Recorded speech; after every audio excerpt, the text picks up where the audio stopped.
Lothar Myers classification के बारे में बात करते हैं जी। लॉथर मायर अगेन एक साइंटिस्ट था, ठीक है, और इसने एलिमेंट्स को अरेंज करने में अगेन एक टेबल को जो है वो बनाया था और उसके अंदर एलिमेंट्स को अरेंज करने की कोशिश की थी।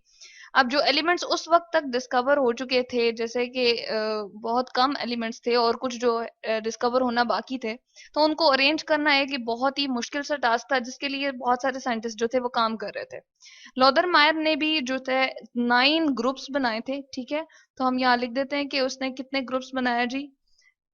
ग्रुप्स बना दी। ग्रुप्स अगेन हम जो वर्टिकल अरेंजमेंट की बात करें या लंबाई के रुख में हम जो बात करें कि एलिमेंट्स को अरेंज किया था, वो 9 उन्होंने बनाए थे। और कितने एलिमेंट्स के लिए बनाए थे जी?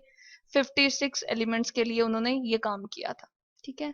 और इस तरह से बनाए थे कि पहले तो हम जो बाकी साइंटिस्ट काम कर रहे थे, वो इस तरह से कर रहे थे कि एलिमेंट्स को उनकी खसूसियात की बेसिस पे एक दूसरे के नीचे अरेंज कर रहे थे और टेबल के अंदर एक अरेंज कर रहे थे, जिन टेबल्स को हम पीरियोडिक टेबल भी कह रहे थे।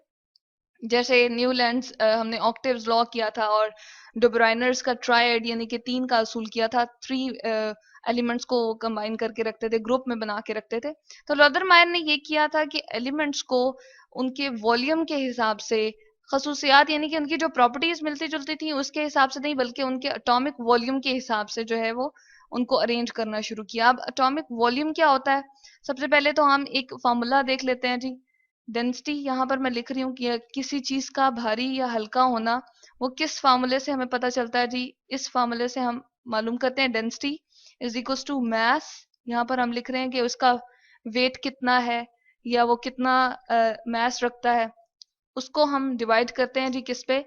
वॉल्यूम पे, ठीक है। यही अगर हम काम किसके साथ करना शुरू कर दें जी? एटम के हवाले से काम करना शुरू कर दें, तो यहाँ पर एटॉमिक डेंसिटी हमारे पास आ जाएगी, यानी कि उस एटम की कितनी डेंसिटी है। इसी तरह या उस एलिमेंट की कितनी डेंसिटी है, उस एलिमेंट का मॉलिक्यूलर वेट या उसका जो मास होता है, सॉरी, जिसको हम ग्राम एटॉमिक वेट भी कह सकते हैं, ठीक है। और किस यूनिट में हम मेजर करते हैं जी? AMU में, एटॉमिक मास यूनिट में। जिस तरह हर चीज को मेजर करने के लिए कोई ना कोई यूनिट हमने इस्तेमाल किया हुआ है। जैसे अगर हमने आटा या चीनी वगैरह को मेजर करना है, मापना है, तो उसके लिए हम किलोग्राम या केजी का जो है यूनिट इस्तेमाल कर रहे होते हैं। इसी तरह से मास अगर एटॉमिक लेवल पे हम मालूम करना चाह रहे हैं, तो हम AMU यूज करते हैं। इसके अलावा वॉल्यूम यानी कि वो कितनी जगह को घेर रहा है, कितनी जगह को वो घेर के जो है अपनी कितनी स्पेस को ऑक्युपाई कर रहा है, उसको कहते हैं जी वॉल्यूम। तो अगर यहाँ से हम एटॉमिक वॉल्यूम का फॉर्मूला निकालें, तो यहाँ से चले हम लिख देते हैं एटॉमिक वॉल्यूम की। उसने बात की थी कि ये उसने कैलकुलेशन करते हुए एटॉमिक वॉल्यूम निकाल लिया। किस तरह से जी? वॉल्यूम इस तरफ को हम ले जाएंगे तो डेंसिटी यहाँ पर नीचे आ जाएगी। यहाँ पर हम लिख देते हैं एटॉमिक मास लिख देते हैं, ठीक है। क्योंकि हम एटम के हवाले से बात कर रहे हैं, तो हम एटॉमिक मास लिखेंगे और इसको जी डिवाइड कर देंगे किससे? डेंसिटी, उस एटम की जितनी भी डेंसिटी है या उस एलिमेंट की कितनी भी हमें कैलकुलेशन के हिसाब से मिली डेंसिटी। उस इस सारी कैलकुलेशन को करते हुए उसने क्या फाइंड किया कि बहुत सारे एटम्स के या एलिमेंट्स के एटॉमिक वॉल्यूम फाइंड कर लिए। तो इसके लिए हम देख लेते हैं जी एक फिगर। ये है जी मेयर्स एटॉमिक वॉल्यूम कर्व, इसको कहते हैं, ठीक है। यहाँ पर चलें, उसकी हमें जरूरत नहीं है, पहले हम नीचे से देख लेते हैं जी। हमने इस वाली लाइन के ऊपर क्या किस चीज को अरेंज किया? एटॉमिक वेट्स को। ये जो बहुत सारे आपको एलिमेंट्स नजर आ रहे हैं, उसने इस तरह से अरेंज किया था कि एटॉमिक वेट इस तरफ को बढ़ते चले जा रहे थे। जैसे हमारे पास यहाँ पर है बी, बोरॉन का लिखा हुआ है, तो उसका एटॉमिक वेट जो है वो कम होगा, सबसे 20 से नीचे नीचे होगा। और अगर हम निकल की बात करें, तो उसका वेट जो होगा वो 60 के करीब है, यानी कि वो हमारे पास इसका वेट बोरॉन से ज्यादा है। तो इस तरफ जो भी एलिमेंट्स हमारे पास जा रहे हैं, उनके एटॉमिक वेट ज्यादा है। और इस लंबाई के रुख अगर हम ऊपर की तरफ जाएं, तो वो क्या उसने अरेंज करके ये ग्राफ सा बनाया हुआ है जी। ये लाइंस सी जो आपको नजर आ रही है और इसके ऊपर डॉट्स नजर आ रहे हैं। यहाँ पर एटॉमिक वॉल्यूम CM क्यूब में, जिस तरह एटॉमिक वेट का चले हम यहाँ पर यूनिट लिख देते हैं, किसमें हम मेजर कर रहे हैं जी? AMU में हम मेजर कर रहे थे और लिख रहे थे, ठीक है। इस तरह से एटॉमिक वॉल्यूम जो है वो CM क्यूब में, यानी कि वो कितनी जगह घेर रहा है सेंटीमीटर क्यूब के हवाले से। तो इस ये जो यूनिट हमारे पास आ गई एटॉमिक वॉल्यूम का है। अब जैसे ही उसने एलिमेंट्स को देखना शुरू किया यहाँ पर, और एक पूरा उसने ग्राफ की फॉर्म में इसको जो है चेंज किया, तो देखा कि एलिमेंट्स को जब वो ग्राफ के ऊपर अरेंज करता गया, तो टॉप के ऊपर जो उसके पास एलिमेंट आ रहे थे, जैसे यहां पर है जी सोडियम, ठीक है, इसी तरह से पोटाशियम, ठीक है, रुबीडियम, इनका एटॉमिक वॉल्यूम जो है वो सबसे ज्यादा था। और यहाँ पर थोड़ा सा मैं ऊपर करती हूँ तो हमें नजर आ रहा है यहाँ पर जी, इसको थोड़ा सा और मजीद हम देख लेते हैं और फिर हम दोबारा से इसको स्टडी कर लेते हैं, सीजियम, ठीक है। तो यहाँ पर हम थोड़ा सा यहाँ पर लिख देते हैं ताकि हमें याद रहे कि यहाँ पर सीजियम जो है वो ऊपर करके है। अब हम इसको दोबारा से देख लेते हैं जी।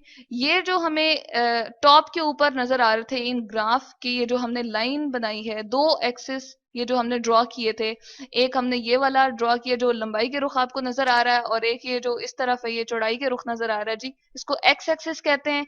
और ये जो है ये वाई एक्सिस है।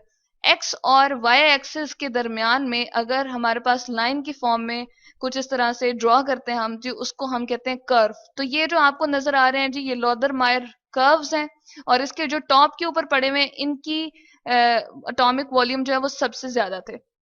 और उसने फॉर्चुनेटली ये भी डिस्कवर कर लिया कि इन सब की एलिमेंट्स की जो प्रॉपर्टीज हैं वो क्या है, तकरीबन एक जैसी हैं। किस तरह से जी, यहाँ पर हमारे पास टॉप में लिथियम भी है, तो चले हम इसको भी देख लेते हैं। लिथियम, सोडियम, पोटेशियम, रुबिडियम, और इस तरह से यहाँ पर ऊपर जो हमारे पास सीजियम है, इन सब की प्रॉपर्टीज जी क्या है, एक जैसी। किस तरह से जी, ये मेटल्स थी, ठीक है, सॉलिड फॉर्म में होती हैं, हार्ड होती हैं, ठीक है, और कहते हैं कि इनकी रिएक्टिविटी जो है वो बहुत ज्यादा है, ठीक है। तो यहाँ से इनकी जो हमारे पास प्रॉपर्टीज जो थी वो मैच हो रही थी। तो पीरियोडिसिटी का भी यहाँ से कॉन्सेप्ट जो है वो हमें पता चल गया कि हर इस कर्व के टॉप के ऊपर जो एलिमेंट रिपीट हो रहा है उसकी प्रॉपर्टी एक जैसी है। तो पीरियोडिसिटी में हम यही कहा करते थे कि एक खास टाइम की पीरियड के बाद रीअकरेंस जो हम देखते हैं, या दोबारा से वो चीज वाक़ हो रही है, या उसकी खसूसियात दोबारा से रिपीट हो रही हैं, उस एलिमेंट की खसूसियात जो है वो पहले वाले एलिमेंट से मिलती जुलती हैं, तो इसको हम पीरियोडिसिटी कहते थे। और ये था हमारे पास मेयर्स एटॉमिक वॉल्यूम कर्व, या फिर हम मेयर्स एटॉमिक हम कह सकते हैं कि वॉल्यूम का ये उसने सारी की सारी रिप्रेजेंटेशन दी थी। और इसी को लॉदर मेयर्स का हम पीरियोडिक टेबल भी कहते हैं।